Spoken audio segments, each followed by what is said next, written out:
Boa tarde. Fazer o árduo trabalho de abrir o dia, né, à tarde, com as apresentações. E tentar conseguir apresentar um case que, para nós, tem sido desenvolvido já tem alguns anos, bem complexo, em 10 minutos, que vai ser uma tarefa difícil. Então, só para contextualizar um pouco, para quem não conhece, nós somos a Nexa Resources, uma empresa de mineração de zinco e cobre, focada principalmente nas Américas, né? E a nossa missão é levar a mineração para o mundo das pessoas, ou seja, como é que a gente transforma aquele minério em benefícios para a população.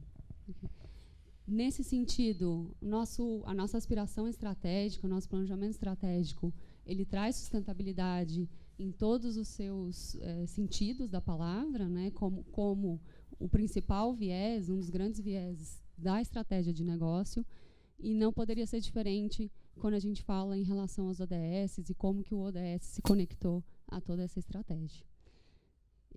O case que eu estou aqui hoje para falar para vocês é um case não só de um processo de diálogo com a comunidade, mas principalmente um processo de troca de conhecimentos e sabedorias, e mais do que isso, da construção de um objetivo ambicioso, que é um plano de desenvolvimento local para cada uma dessas comunidades.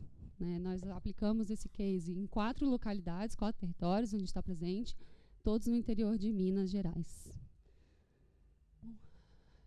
Como eu comentei, acho que a gente considera que ele foi um grande resultado para a empresa e para as comunidades, não só, principalmente, o quanto que a gente conseguiu levar a conversa sobre os ODS, sobre o desenvolvimento sustentável, para municípios do interior do Brasil, em que essa conversa não havia chegado ainda, né? Esses temas ainda não eram amplamente discutidos, isso não estava necessariamente em políticas públicas, pelo menos ainda não havia sido desdobrado para a política pública no nível municipal, e a gente conseguiu trazer esse tema para mesas multi-stakeholders em todos esses municípios.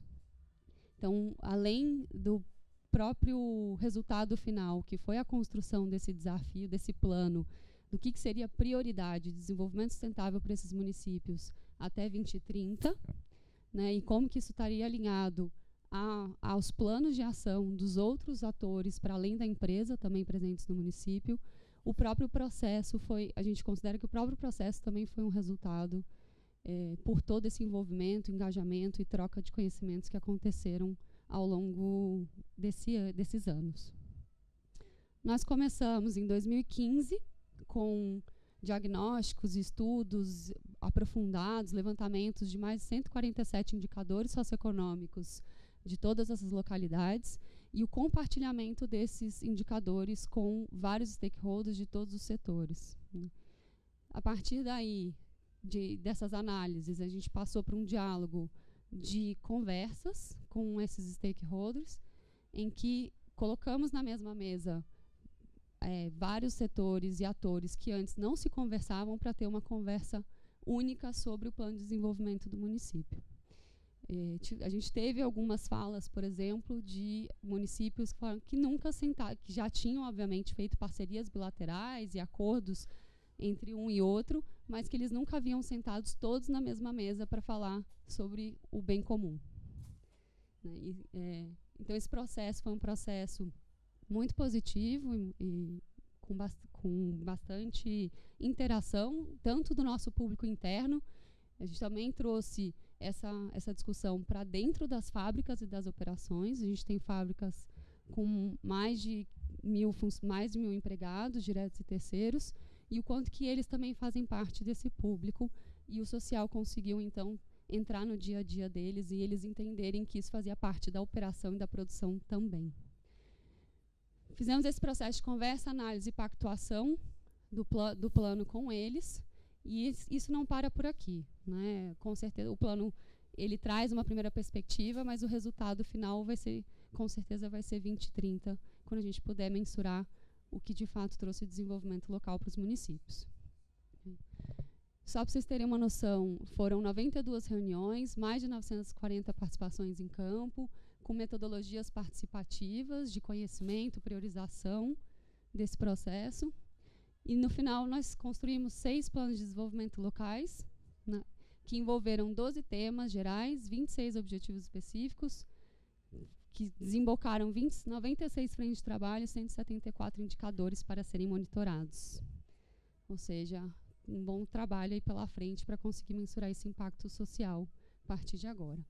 Um exemplo, só para também exemplificar para vocês, é o case de Três Marias, em que a gente, com um grupo externo, foram mais detalhados do que isso, mas para resumir aqui nesse fórum, saíram alguns temas principais que a população considerava como prioridade para o poder público, para a própria comunidade.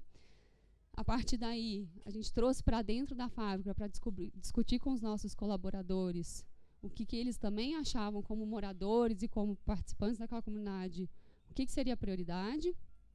E, por último, a gente chegou, então, em alguns temas prioritários e, a partir daí, que foram desdobrados os objetivos, temas e indicadores que serão mensurados para cada um deles. Para cada um desses temas foi construído um marco lógico, uma teoria de impacto, né, com os níveis de mensuração desses indicadores do resultado, tanto das ações quanto dos impactos diretos e indiretos que eles vão trazer. E, a partir daí, então, que a gente definiu quais serão as nossas metas de contribuição para esses planos de desenvolvimento locais. Basicamente, de uma forma geral, olhando para todos os planos, algumas prioridades saíram, né, então, se a gente fizesse um olhar transversal para todos eles, claro que com contextos e especificações diferentes entre cada um, mas, de uma maneira geral, a gente conseguiu entender que haviam 4 principais temas, ou aglomerações de temas, digamos assim, né, que saíram em quase todos. Desenvolvimento econômico, infância e juventude, de uma forma geral, que engloba educação, mas não só, né, então, toda a questão, principalmente falando de municípios de interior, questão de evasão dos jovens, desinteresse, falta de futuro, de expectativas, por exemplo, né, que afeta o desenvolvimento econômico.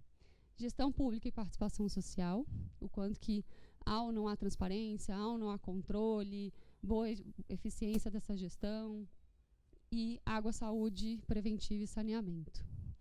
Né, também como temas mais vinculados à questão ambiental e ao desenvolvimento sustentável, mas que são muito presentes no dia a dia das comunidades também.